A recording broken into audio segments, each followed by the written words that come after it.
Hamas ditubuhkan oleh seorang doktor yang namanya Dr. Ibrahim Maqadimah.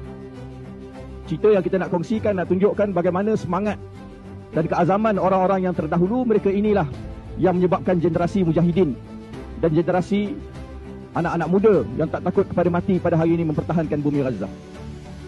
Cerita ini cerita seorang doktor namanya Dr. Ibrahim Al-Maqadimah, yang mana doktor ini salah seorang pengasas kepada Hamas. Satu hari duduk bersama-sama dengan para pemuda, dan ketika itu dia sedang menyampaikan wasiat, memberikan semangat kepada pemuda-pemuda yang sedang duduk. Tiba-tiba datang seorang lelaki dengan tergesa-gesa berbisik sesuatu berita kepada Ibrahim Maqadimah. Dan walaupun menerima berita yang nampak seperti luar biasa, Dr. Ibrahim dia kekal duduk di tempatnya. Pemuda tersebut berlalu pergi. Dia menghabiskan syarahannya, barulah dia berdiri dan pergi meninggalkan majlis. Maka ketika itu pemuda-pemuda yang sedang duduk terkejut dan pelik melihat gelagat Dr. Ibrahim Maqadimah. Mereka pergi menemui lelaki yang datang tadi membawa khabar. Mereka bertanya kepada lelaki tersebut, apakah berita yang engkau bawa kepada Dr. Ibrahim Maqadimah? Engkau nampak resah gelisah, tetapi Dr. Ibrahim tenang dan terus kekal di tempat duduknya.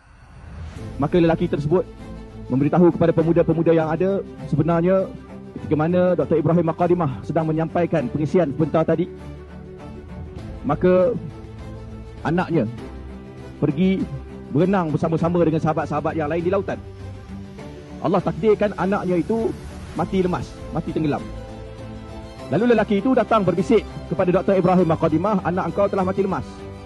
Tetapi Dr. Ibrahim Maqadimah, adakah mereka bangun?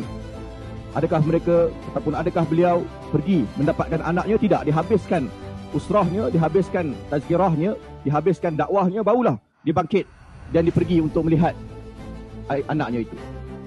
Maka mereka berjumpa pula dengan Dr. Ibrahim Maqadimah. Ditanya kepada Dr. Ibrahim, wahai Dr. Ibrahim, anak engkau mati, kenapa engkau tidak pergi tengok anak engkau? Maka jawapan Dr. Ibrahim Maqadimah ketika itu mengetuk hati kita. Dr. Ibrahim Maqadimah dia kata apa? Dia kata, untuk apa aku meninggalkan kalian yang masih hidup, kalian yang akan meneruskan perjuangan yang telah kita mulakan, jiwa-jiwa yang begitu berkobar-kobar untuk pembebasan bumi Palestin, untuk aku pergi melihat anak aku yang telah pun mati. Anak aku mati dah. Kalau aku pergi tengok pun dia takkan hidup semula. Untuk apa aku tergesa-gesa pergi melihat jenazah anakku, sedangkan kalian yang berada di hadapan aku inilah yang perlu aku tiup dengan semangat untuk memastikan kalian mewarisi mata rantai perjuangan yang telah dimulakan oleh orang-orang terdahulu. Maka ia membuatkan kita tertanya.